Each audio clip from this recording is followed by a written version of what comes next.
그 역사하시고 우리 가운데 일하심을 우리가 더 깊이 경험하고 누릴 수 있길 원합니다.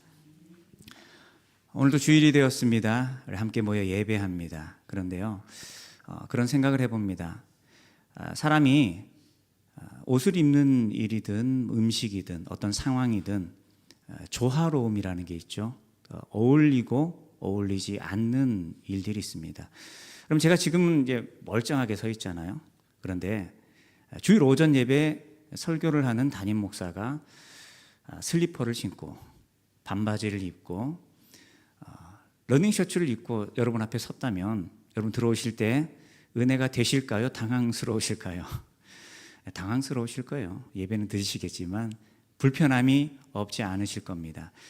뭐 어떤 옷을 입든지 예수님 이름 의지하여서 예배하면 무난한 것 아닌가, 되는 일 아닌가라는 생각이 들 수도 있겠지만 우리 속에 본능적으로 심겨져 있는 것들이 있죠. 무엇이 어울리는 것인가, 무엇이 조화로운 것인가 라는 것이 우리 속에, 우리 생각 속에, 우리 느낌 속에 내재되어 있다는 겁니다.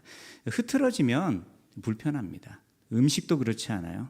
찌개에 설탕만 가득 넣어버리고 우유를 넣어서 먹는다고 한다면 뭐 특이한 취향을 가지신 분들이 좋아하시는 경우가 있는지 모르겠지만 대다수의 사람들은 불편해할 겁니다. 일상의 삶뿐만이 아닙니다. 음식과 옷을 입는 일들뿐만이 아니라 그것보다 더 중요한 것이죠. 우리가 믿음으로 살아갈 때에도요, 조화로움, 어울림이라는 게 있습니다. 어울리고 어울리지 않는 것들이 있습니다. 어떤 일을 기준으로 얘기할 수 있을까요? 바로 복음이라는 것입니다. 저와 여러분에게 한 가지 공통점이 있을 거예요. 물론 각기 살아가는 삶의 현장도 다르고요, 직업도 다르고요, 개성도 다릅니다. 그러나 저는 이 시간 그렇게 고백할 수 있어요. 저와 여러분이 예수님 믿고 예수님 의지하여서 이 시간 예배하고 있음을 고백합니다. 할렐루야. 혹시 예수님 믿지 않는데 잘못 오신 분이 계신 분이 있을지 모르겠어요. 그러나 우리는 모두 각기 다른 상황, 삶의 현장 속에서 각기 다른 모습으로 살아가지만 분명한 것은 예수님을 믿고 의지하며 하나님의 자녀로 살아간다라는 겁니다. 복음으로 살아간다라는 거예요. 자, 그러면 복음으로 살아가기 때문에 우리에게 필요한 것이 있다라는 것을 잊지 않아야 됩니다. 물론 오해하지 말아야 될 것은 복음이 주어지는 것에는 조건이 없어요. 여러분, 조건을 가지고 예수님 믿으시는 분 계십니까? 내가 똑똑해서, 내가 남들보다 선한 사람이어서, 내가 예쁘고 잘생겨서, 돈이 많아서, 여러분 하나님 앞에 그건 아무것도 아니고요. 사도 바울은 자신이 그토록 남들에게 인정받고 출신에 있어서도 능력에 있어서도 탁월한 사람이었지만 그 모든 것이 복음 앞에 배설물 밖에 되지 않는다라고 했죠. 우리가 복음을 의지하여 하나님 자녀 되는 일에는 조건이 없습니다. 그런데 일단 우리에게 복음이 주어졌잖아요. 내가 예수님 믿는 사람이 되잖아요. 하나님의 자녀가 되었죠. 그러면 하나님의 자녀답게 살아가는 삶, 하나님의 자녀이기 때문에 우리 심령 가운데 심겨지는 아주 귀한 하나님의 선물과 은혜라는 게 있다라는 겁니다. 바로 오늘 본문의 내용이 그걸 얘기하는 거예요. 복음이라는 것이 세상과 어울릴 수 없고 율법과 어울릴 수 없고 또 복음 때문에 우리에게 주어지는 귀한 선물이 있다라는 것을 더불어 말하고 있습니다. 본문의 내용을 좀 볼까요? 18절의 말씀을 보시면 요한의 제자들과 바리새인들이 금식하고 있는지라 사람들이 예수께 와서 말하되 요한의 제자들과 바리새인의 제자들은 금식하는데 어찌하여 당신의 제자들은 금식하지 아니하나이까? 라고 말합니다. 이 당시에 침례 요한의 제자들과 또 바리새인들이 금식하고 있었던 것 같아요. 율법을 통해서 유대인들에게 금식에 대한 명령이 주어지긴 했습니다. 그러나 생각보다 의무적으로 해야 될 금식의 일수가 그렇게 길지 않아요. 여러분 한번 떠올려 보세요. 말씀을 읽은 기억이 있으시든지 혹은 배운 기억이 있으시다면 유대인들에게 율법에 의해서 의무적으로 그들이 이 순종해야 할 금식이 몇 번 정도 있을까요? 많지 않습니다. 1년에 한 번입니다. 대속죄일에 반드시 금식합니다. 그것이 율법으로 반드시 지켜야 할 금식이었다라는 겁니다. 그렇다고 그 날만 금식했느냐? 그렇지 않고요. 나머지 금식은 자발적으로 하나님 주신 감동에 따라서 필요에 따라서 자발적으로 순종하며 금식했다라는 겁니다. 그래서 바리새인들은 주 2회 월요일, 목요일에 금식을 했다라고 해요. 그리고 침례 요한의 제자들은 굉장히 당시에 금욕적인 생활과 그리고 또 금식하며 기도하는 그런 경건의 생활을 중요시 여기고 또 그렇게 실천하고 있었다라고 합니다. 당시 이제 바리새인들과 요한의 제자들이 금식을 하고 있었던 거죠. 사람들이 이제 의아스러웠던 거예요. 예수님과 또 그들과 함께한 제자들은 저 바리새인들과 또 요한의 제자들과 좀 달라 보였다라는 거죠. 바리새인들과 애초에 좀 갈등 관계에 있었기 때문에 그들과 같지 않다라는 것은 별개로 하더라도 침례 요한은 예수님의 오실 길을 준비하던 자이고 예수님을 인정하였던 그런 사람이었죠. 또 그들과 함께했던 제자들, 침례 요한과 함께 당시 유대인들이 아주 존중하고 존경하고 또 따랐던 그런 종교 지도자들 그리고 그런 그룹들이었다라는 겁니다. 그렇게 요한의 제자들도 금식을 하고 있는데 왜 당신의 제자들은 금식하고 있지 않습니까? 라고 묻는 거죠. 이들은요 정말 신실한 사람이라면 예수님께서 탁월한 아직 많은 사람들이 예수님께서 그리스도시다라는 것은 알지 못한다 하더라도 예수님의 말씀과 그가 행하시는 놀라운 일들을 볼 때에 그가 정말 하나님이 세우신 특별한 리더다, 일꾼이다라고 생각은 하고 있었죠. 또 그를 따르던 제자들 또한 예수님과 함께 구별된 삶, 또 탁월한 영성을 가지고 하나님을 사랑하고 섬기는 삶을 살아야 하지 않나라고 생각을 했다라는 겁니다. 그래서 당신들도 저들처럼 해야 되는 것 아닙니까? 라고 묻는 거죠. 당신과 당신의 제자들도 금식해야 하지 않습니까? 저들처럼 저렇게 하는 것이 믿음으로 살아가는 것 아닙니까? 저렇게 하는 것이 옳은 것 아닙니까? 기준을요 바리새인들과 유대의 전통과 또 요한의 제자들에게 기준을 두고서 예수님과 예수님의 제자들을 바라봤다라는 겁니다.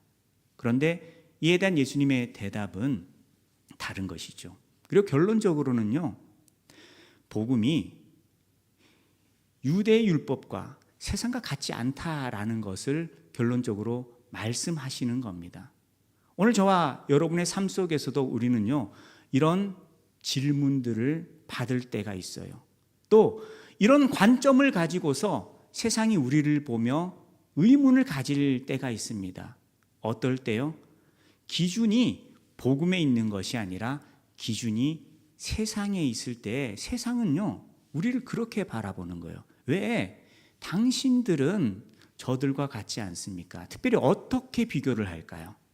다른 종교와 비교를 한다라는 겁니다. 아니, 이 땅에 많은 종교가 있고 다른 종교인들은 이러이러하게 살아가는데 왜 유독 예수 믿는다라고 하는 당신들은 이렇게 살아갑니까? 왜 꼭 그렇게 주일 성수해야 합니까? 또 예수님만 믿어야 구원을 얻는 겁니까? 또 예수님 믿는 사람들은요 세상과 구별되려고 합니다. 지금 현 시대를 어떤 시대라고 말할 수 있을까요? 진리가 거부되는 시대예요. 다원주의라는 이러한 사상이, 이러한 생각이 모든 사람들의 마음에, 많은 사람들의 마음에 기준이 되어버려서 우리는 예수님을 믿고 우리에겐 창조주 하나님이 계시고 또 창조의 질서와 그리고 권위라는 것이 우리에게 주어졌다라는 것을 믿고 그 하나님의 뜻 앞에 순종하며 살아갑니다. 그런데 세상은요 그런 하나님의 권위와 창조와 그 질서에 대하여서 부인하는 거죠. 옳고 그름이 다 사라져 버린 겁니다.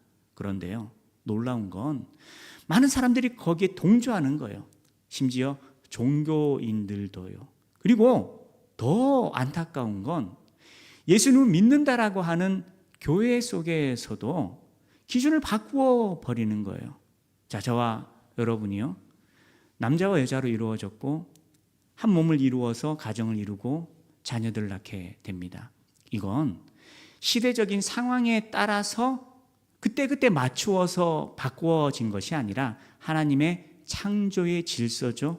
하나님의 방법이고 하나님께서 세상을 운행하시는 기준이고 하나님의 계획이며 하나님의 일하심이다라는 겁니다. 그런데 지금은요, 그런 옳고 그름의 기준이라는 것이 사라져버리고 심지어 그것을 나누고 하나님의 말씀의 기준 따라 살아가려 하는 사람들을 향하여서 비난하고 손가락질하는 일들 또한 있다라는 거죠.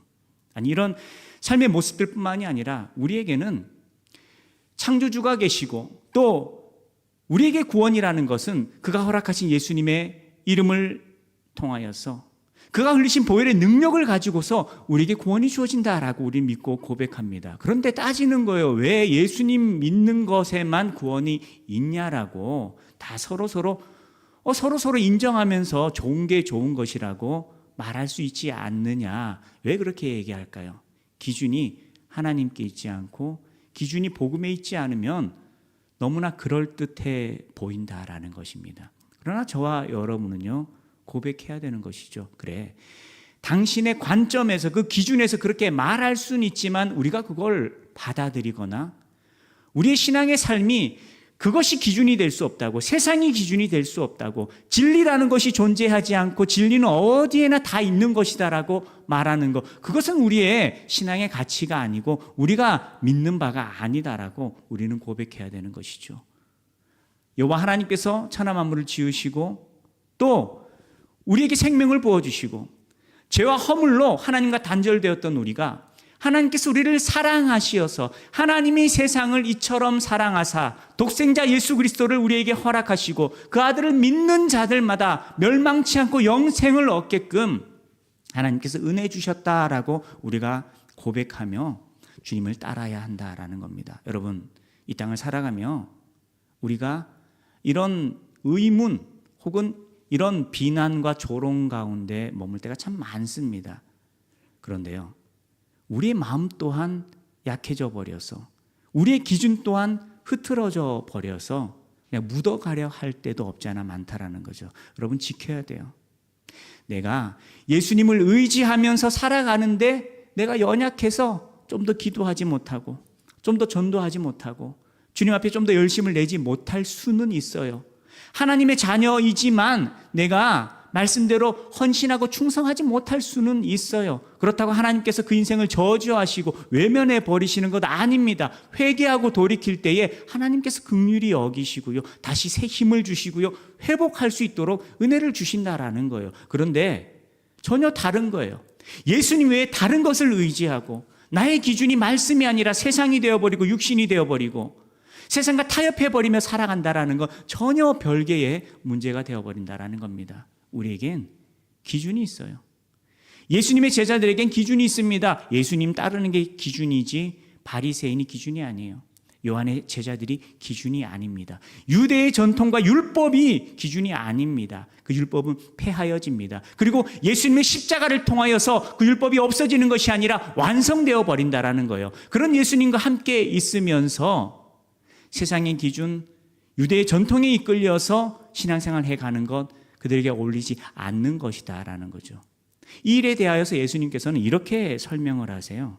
19절에 혼인집 손님들이 신랑과 함께 있을 때에 금식할 수 있느냐? 신랑과 함께 있을 동안에는 금식할 수 없느니라 라고 말씀하십니다. 신랑과 함께 있다. 예수님과 제자들의 관계를 신랑과 신부의 관계로 말씀하시죠. 이건 오늘날에도 그대로 적용되는 겁니다. 교회가 어떤 관계 속에 있느냐?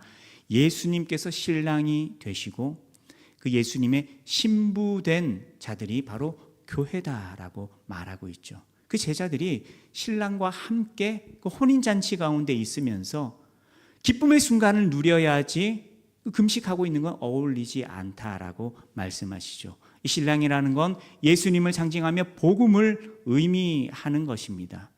그리고 예수님과 함께하는 그 복음을 누리는 삶 가운데 더 이상 구약의 율법이라는 것이 어울리지 않는다라는 거죠. 율법은 그림자입니다. 율법이라는 게 필요하지 않았다라는 것이 아니에요. 예수님의 오실 길을 준비하고 복음의 의미가 무엇인가라는 것이 율법을 통하여서 가르쳐졌고 또 그렇게 훈련되어 왔습니다. 그러나 이미 예수님께서 오셨어요. 그러면 기준이 예수님입니다. 복음입니다. 그리고 신랑과 함께 있을 때는 슬퍼하고 금식하며 있는 것이 아니라 그 주님과 함께 하심을 통하여서 만족하고 기뻐하며 즐거워하는 것이 마땅한 반응이다라는 것이죠. 오늘 저와 여러분의 삶이 그러해야 한다라는 거예요. 우리는요, 신랑 되신 예수님과 함께 살아갑니다. 신랑 되신 예수님과 함께 주님의 몸된 교회를 이루면서 믿음으로 살아간다라는 거예요. 우리는 그 신랑 되신 주님과 함께 있기 때문에 기쁨이 있는 거예요. 만족이 있는 겁니다. 소망이 있다라는 거예요. 복음이 우리에게 있기 때문에 우리에게 주어지는 것이 기쁨이고 만족이고 감사고 소망이다라는 거예요. 오늘 우리의 삶 속에서도 그대로 적용이 되는 겁니다. 우리에게 무엇이 있다고요? 예수님이 있어요. 우리에게 복음이 주어졌습니다. 예수님을 제대로 만났다면, 나에게 복음이 온전한 것이다라면 여러분, 우리 속에 무엇이 주어질까요? 예수님 때문에 감사하는 마음이 주어지는 거예요. 아니, 나 같은 사람을 어떻게 사랑하시어서 날 위하여 십자가를 지셨나?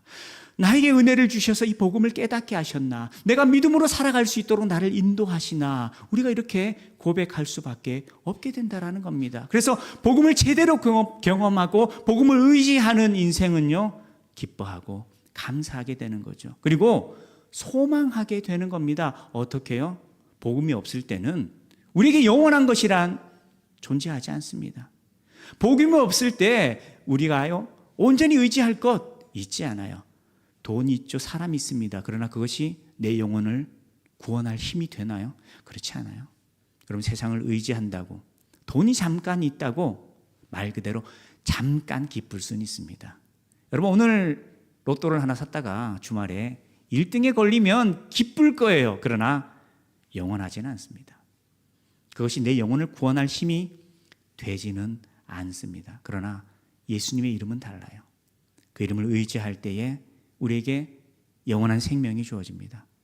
하나님의 자녀로 살아갑니다. 영원한 하나님 나라를 향한 소망이 주어지게 된다라는 겁니다. 그래서 그 복음이 우리 속에 깊이 심기면 심길수록 우리의 삶의 모습은요, 우리의 마음의 중심은 현실을 극복하고 초월하고 넘어가게 된다라는 거예요. 예수님 믿었어요. 내가 예수님 믿었다고 내가 가지고 있는 빚이 오늘 다 없어지는 게 아니에요. 내가 육신의 연약함이 있는데 그게 당장 오늘 치유되고 회복되는 게 아니에요. 관계 속에 어려움이 있어요. 내가 예수님 믿었다라고 해서 당장에 내 마음에 문제 해결이 주어지고 관계 해결이 주어지는 그런 가시적인 효과가 우리에게 바로 주어지는 건 아닙니다. 그런데 참 놀랍습니다.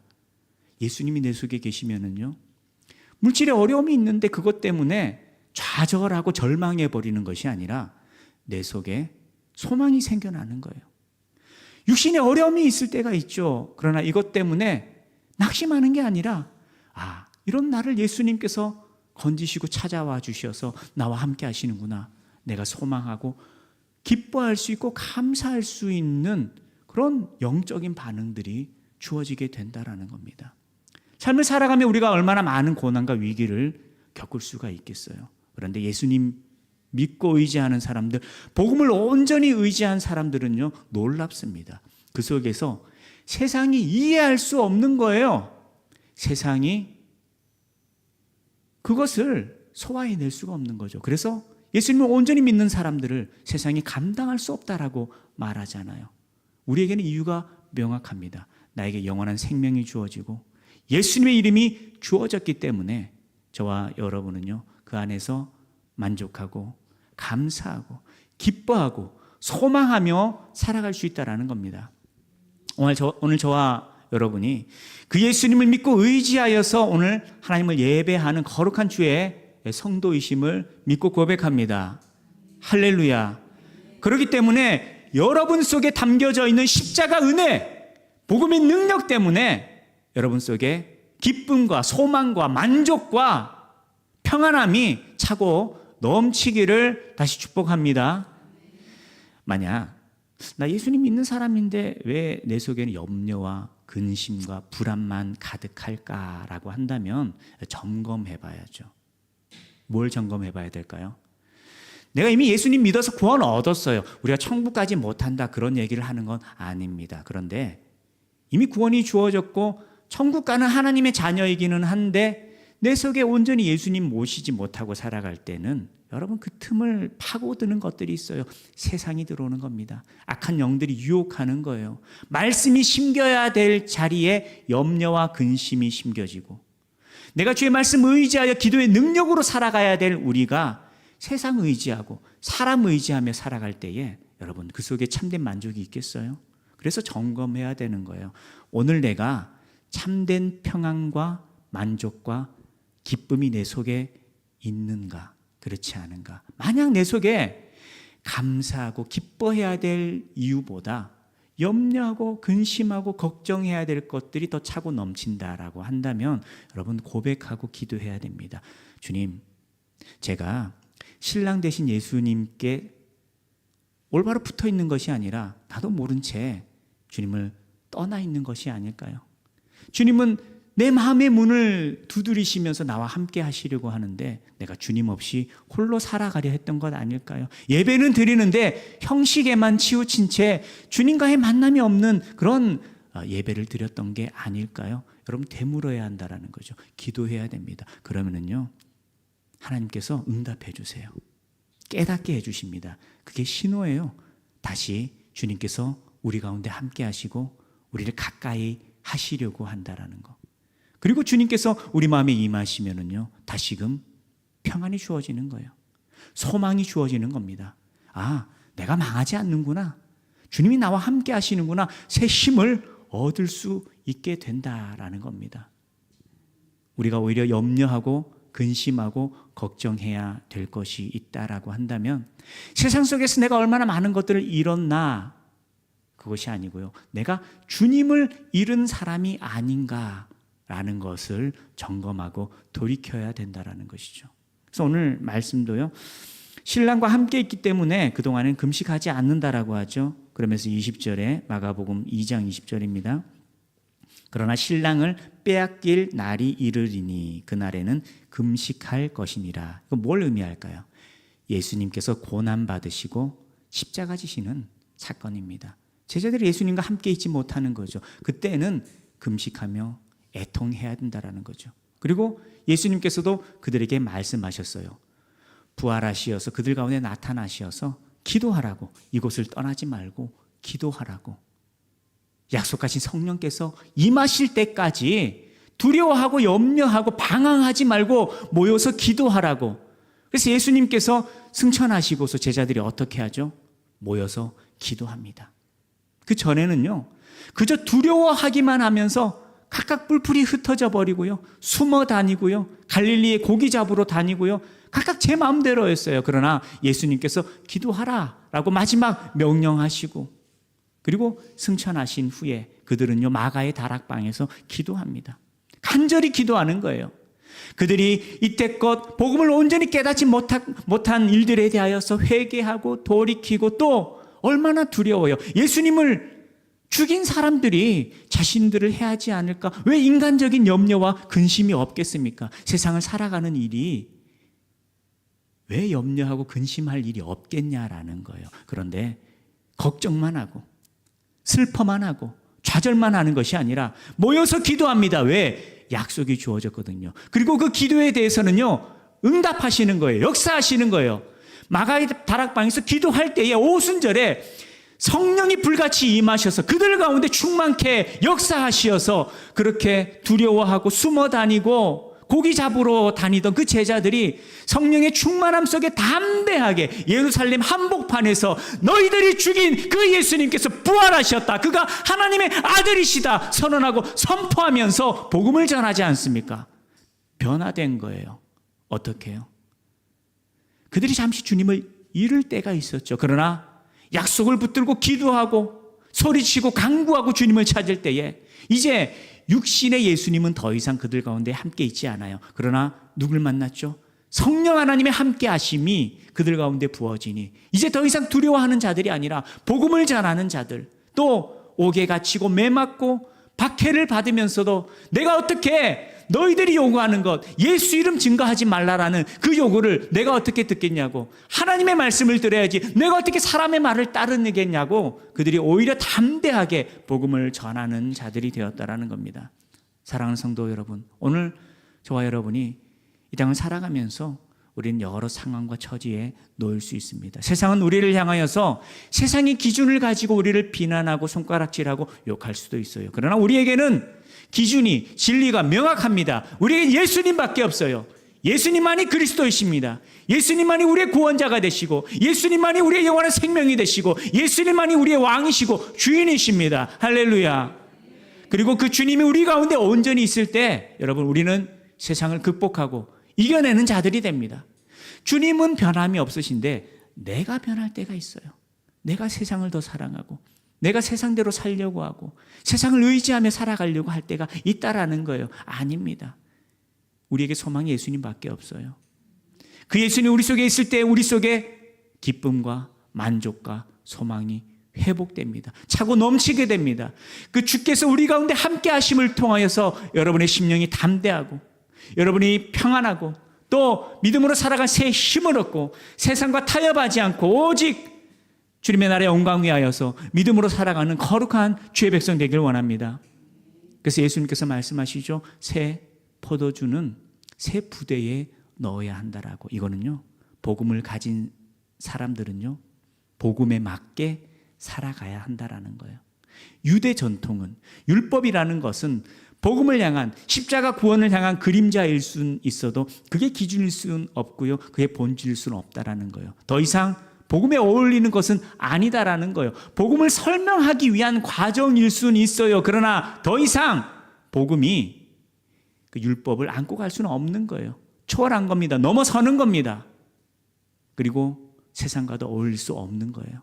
오늘 저와 여러분이요, 이 복음에 걸맞는 사람, 새 포도에 새 부대가 어울리듯이 오늘 저와 여러분이 복음으로 하나님의 자녀된 거룩한 하나님의 백성으로 살아가면서 세상과 어울리고 세상의 기준에 따라서 살아가는 것이 아니라 예수님과 동행하는 믿음의 삶, 또 예수님께서 우리 심령 가운데 함께 하시기 때문에 저와 여러분이 만족하고 기뻐하고 담대하고 또 그 말씀 따라 믿음으로 살아가기를 결단하고 복음을 위하여서 쓰임받는 거룩한 주의 몸된 교회, 또 여러분이 될 수 있기를